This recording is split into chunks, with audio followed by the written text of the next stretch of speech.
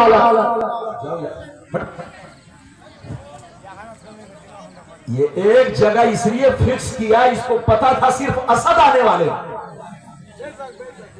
اگر یہ ڈبل اگر اس کو لوز اگر رکھتا، اس کو پتا چلتا کہ اور بھی مولانا لوگ ہیں۔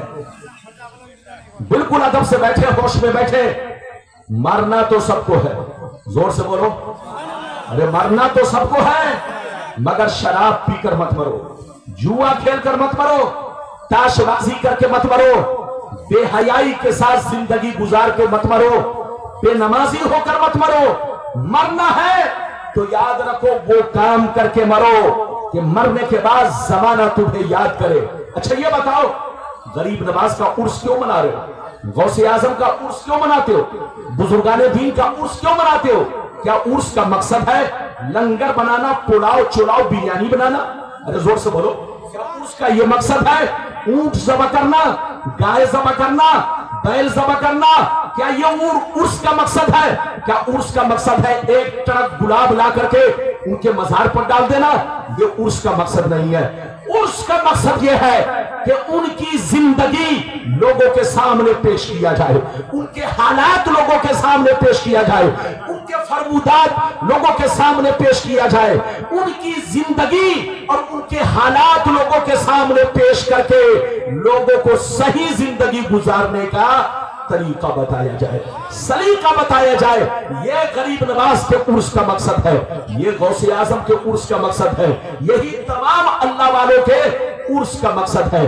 آپ مزار پر جاتے ہیں، چادر چوم کر چلے آتے ہیں، ادھر دیکھیے فاتحہ پڑھ کے چلے آتے ہیں، آپ غور نہیں کرتے آپ کے ابا مر گئے کوئی یاد نہیں کر رہا، آپ کے دادا مر گئے کوئی یاد نہیں کر رہا، آپ کے گاؤں کے لوگ مر گئے ان کو کوئی یاد نہیں کر رہا، لیکن غریب نواز کو سب یاد کر رہے ہیں، غوث اعظم کو سب یاد کر رہے ہیں۔ یاد رکھیے جب آپ غور کریں گے تو حقیقت سامنے آ جائے گی۔ جو دنیا کی محبت میں مرتا ہے دنیا اس کو بھول جاتی ہے، اور جو اللہ رسول کی محبت میں مرتا ہے دنیا انہیں یاد رکھتی ہے۔ مٹا دو اپنی ہستی کو، اگر کچھ مرتبہ چاہو کہ دانا خاک میں مل کر گلے گلزار ہوتا ہے۔ یہ بتائیے آپ لوگ تھکے تو نہیں ہیں؟ زور سے بولو، تھکے تو نہیں ہے؟ ابھی تو غلام ربانی اپنی تقریر کی شروعات کی ہے، انشاءاللہ جیسے جیسے وعدہ کیا ہے حدیث سناؤں گا۔ پہلے وہ حدیث کہ دنیا کیا ہے، دنیا کی حقیقت کیا ہے، محبت کیا ہے، پھر وہ حدیث ہماری بربادی کا کارن کیا ہے، پھر وہ حدیث کہ اسرائیل اور فلسطین کے جنگ کی حقیقت کیا ہے، اور سال بھر ہو گئے عرب والوں نے ساتھ کیوں نہیں دیا۔ یہ ساری باتیں میں آپ کو سناؤں گا، بالکل ادب سے بیٹھے، ہوش میں بیٹھے۔ اجازت ہے تو حدیث سناؤں، سارا مجمع اگر حدیث سننا چاہتا ہے تو ہاتھ اٹھا کر بولو سبحان اللہ، اور زور سے بول دو سبحان اللہ، اور زور سے بولو سبحان اللہ۔ ماشاءاللہ غور سے سنو، ترمذی شریف جلد ثانی باب صفت الجنہ صفحہ نمبر 79، عن ابی ہریرہ قال قلنا یا رسول اللہ ما لنا اذا كنا عندك رقت قلوبنا وزهدنا وكنا من اهل الاخره فاذا خرجنا من عندك فانسنا علينا وشممنا اولادنا انكرنا انفسنا قال علیہ السلام یا ابا ہریرہ لو انکم تکونون اذا خرجتم من عندی کنتم علی حالکم ذلک لزارتکم الملائکۃ فی بیوتکم. زور سے بولتے سبحان اللہ، اور زور سے بولو سبحان اللہ. بالکل ادب سے بیٹھے، آپ میرا ذہن بنائے تاکہ میں دل سے آپ کے سامنے حدیث سنا سکوں. اور بولیے چچا بھیا اجازت ہے نا؟ ماشاءاللہ آپ لوگ بیٹھے ہیں، سینہ چوڑا ہو رہا ہے ماشاءاللہ. میں بہت خوش ہوں آپ لوگوں سے. اجازت ہے؟ جلدی بولو اجازت ہے.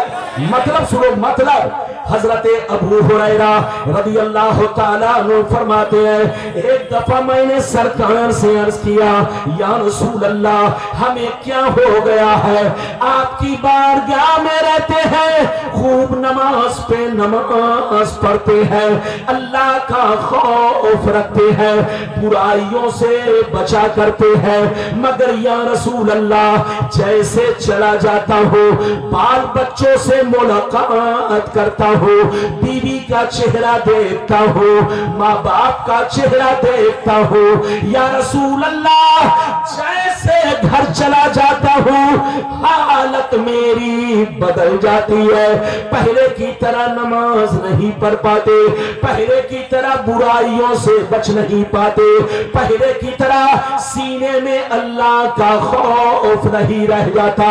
تو نبی نے ارشاد فرمایا یا ابا ہریرہ لو انکم تکونون اذا خرجتم من عندی کنتم علی حالکم ذلک لزارتکم الملائکۃ فی بیوتکم. سرکار نے فرمایا اے ابو ہریرہ جس شان سے میرے پاس رہتے ہو، نماز پہ نماز پڑھتے ہو، برائیوں سے بچا کرتے ہو، اللہ کا خوف رکھتے ہو، جس شان سے میرے پاس رہتے ہو اگر اسی شان سے گھر پہ رہا کرو تو یاد رکھو تمہارے گھر جا کر اللہ کے فرشتے تمہارا دیدار کریں گے. سبحان اللہ سبحان اللہ. ہاتھ اٹھا کر بولو سبحان اللہ، اور زور سے بولو سبحان اللہ. بیٹھیے بیٹھیے. بزرگ استنجا کی ضرورت ہے؟ سبحان اللہ سبحان اللہ.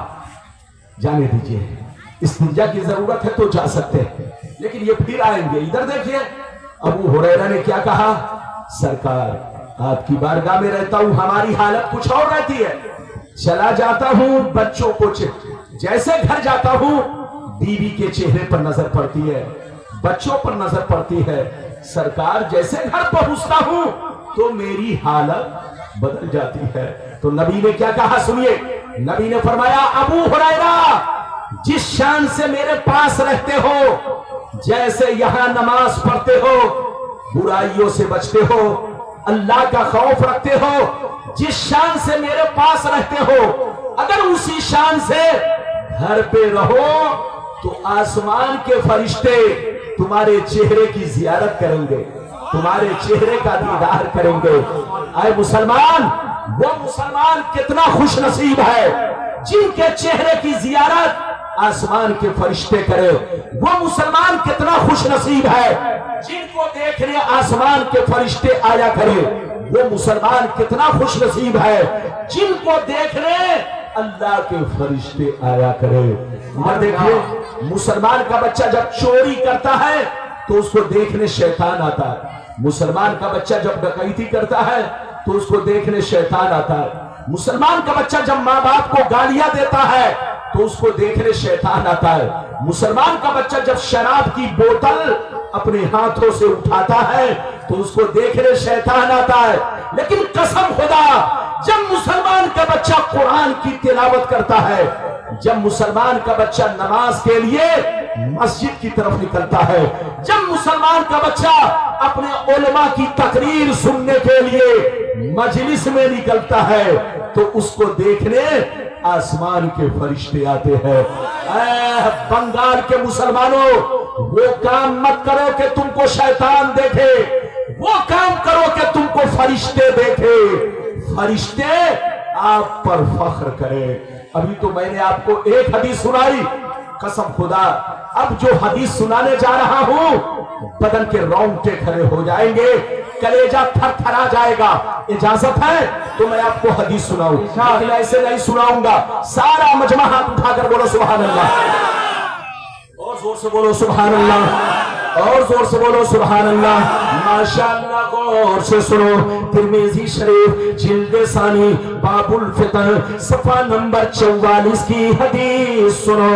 ان علی بن ابی طالب رضی اللہ تعالی عنہ قال قال رسول اللہ صلی اللہ تعالی علیہ وسلم اذا فعلت امتی 15 خصلتا حل بها البلاء قیل وما هي یا رسول اللہ فقال اذا كان المغنم دولا والامانة مغنما والزكاة مغرما واتى الرجل زوجته وقى امه وبر صديقه وجفى اباه وارتفعت الاصوات في المساجد وكان زعيم القوم يرزلهم واكرم الرجل عن خوف الشر وشربت الخمور ولبس الحرير واتخذت القينات والمعازف ولعن آخر هذه الأمة أولها.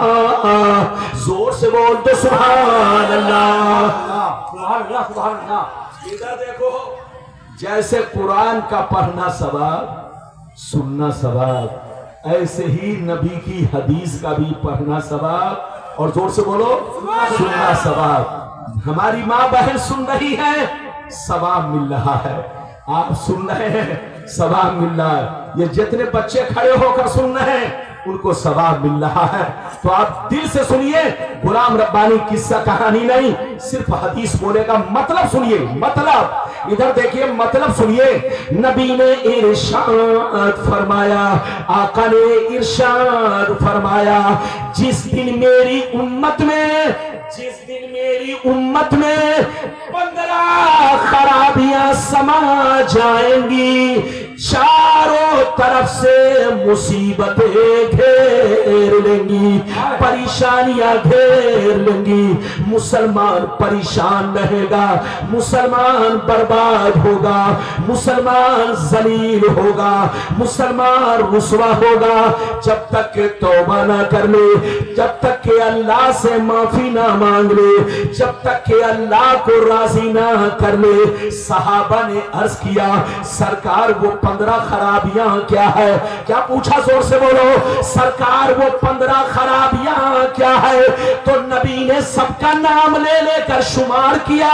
دھیان سے سنیے گا, نبی نے ارشاد فرمایا, اذا كان المغنم دولا والامانة مغرما والزکاة مغرما الى آخر الحدیث. پیغمبر نے فرمایا, جب لوگ مال غنیمت کو اپنا مال سمجھنے لگے, کسی کی امانت کو امانت نہ سمجھے, امانت میں خیانت کرنے لگے, زکات دینے کو تاوان سمجھنے لگے, لوگ بیوی کی بات مانے, ماں کو ناراض رکھے, دوست سے محبت کرے, باپ پر ظلم کرے, مسجد میں لڑائی کرے, گنڈوں کی تعظیم کرے, چور بےایمانوں کو اپنا سردار بنا لے, شراب نوشی عام ہو جائے, زناکاری عام ہو جائے, ریشمی کپڑے عام ہو جائے, گانے بجانے کا سامان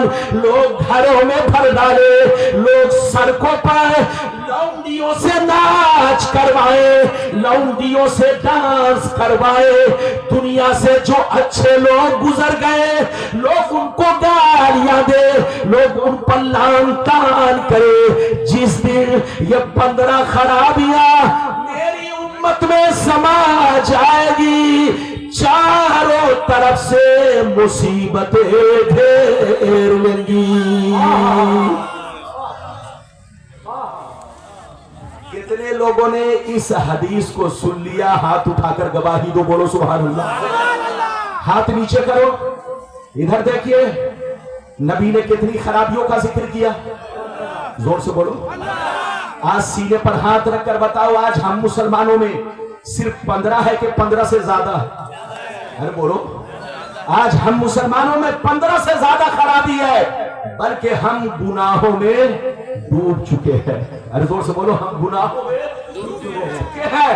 لوگ کہتے ہیں کہ مسلمان بڑا پریشان ہے، اور واقعی مسلمان، ادھر دیکھیے، آج کے دور میں جو کہنے کو مسلمان ہے وہ کہنے کے اعتبار سے وہ پریشان ہے۔ سیریا میں دیکھو مسلمان پریشان، فلسطین میں دیکھو مسلمان پریشان، بغداد میں دیکھو مسلمان پریشان، پاکستان میں دیکھو مسلمان پریشان، افغان میں دیکھو مسلمان پریشان، اپنے ملک میں دیکھو مسلمان پریشان۔ آخر مسلمان پریشان کیوں ہے؟ تو یاد رکھیے، آپ جس کو مسلمان سمجھ رہے ہو دھوکے میں ہو۔ یاد رکھیے، آپ جس کو مسلمان کہتے ہیں، ادھر دیکھیے، وہ مسلمان کبھی پریشان نہیں ہو سکتا جو اللہ کے نزدیک مسلمان ہے۔ وہ مومن کبھی پریشان نہیں ہو سکتا جو اللہ کے نزدیک مومن ہے، لیکن دنیا کی نظر میں جو مومن ہے یا مسلمان ہے، ہو سکتا ہے وہ پریشان رہے۔ آج کا مسلمان کس کو کہتا ہے جانتے ہیں؟ جس کا نام عبداللہ ہے وہ مسلمان ہے، جس کا نام عبدالستار ہے وہ مسلمان ہے، جس کا نام محمد ہے وہ مسلمان ہے۔ دن بھر میں چاہے 100 بوتل شراب پیتا ہو، چوری کرتا ہو، ڈکیتی کرتا ہو، ایک وقت کی نماز نہ پڑھتا ہو، دن بھر میں 420 کرتا ہو، صرف نام مسلمان ہے تو لوگ کہتے ہیں وہ مسلمان ہے۔ یاد رکھیے، دھوکے میں ہے آپ۔ مومن کس کو کہتے ہیں؟ مسلمان کس کو کہتے ہیں؟ غور سے سنیے، مومن وہ ہے جو اللہ رسول سے سچی پکی محبت رکھے، ساتھ ہی ساتھ اپنے تمام ضروریات دین پر پختہ یقین رکھے، پختہ ایمان رکھے۔ اس کا نام مومن ہے۔ مومن اس کو کہتے ہیں لاکھ کتے بھوکتے رہے، کبھی اپنے نبی کے خلاف بولو کوئی جملہ زبان سے نہ نکالے، نہ سننا چاہے۔ مومن اس کو کہتے ہیں جو اپنے رسول کو اللہ کی مخلوق میں سب سے افضل سمجھے، سب سے افضل جانے۔ مومن اس کو کہتے ہیں جو اپنی ماں سے بھی زیادہ، اپنے باپ سے بھی زیادہ، اپنے بچوں سے بھی زیادہ اپنے پیارے رسول سے محبت کرے۔ مومن اس کو کہتے ہیں کہ لاکھ کوے کائیں کائیں کرتے رہے، لاکھ کتے بھوکتے رہے، ان کو پاگل سمجھے، لیکن اپنے نبی کے خلاف غلط گمان کبھی نہ کرے۔ اس کا نام مومن ہے۔ لیکن آج کل جتنے مسلمان ہیں، ادھر دیکھیے، تھوڑا سا کوا کائیں کائیں کرنے لگا ان کا ایمان ڈگمگانے لگتا ہے، تھوڑا سا کتا بھونکنے لگا ادھر دیکھیے تو ایمان ڈگمگانے لگتا ہے۔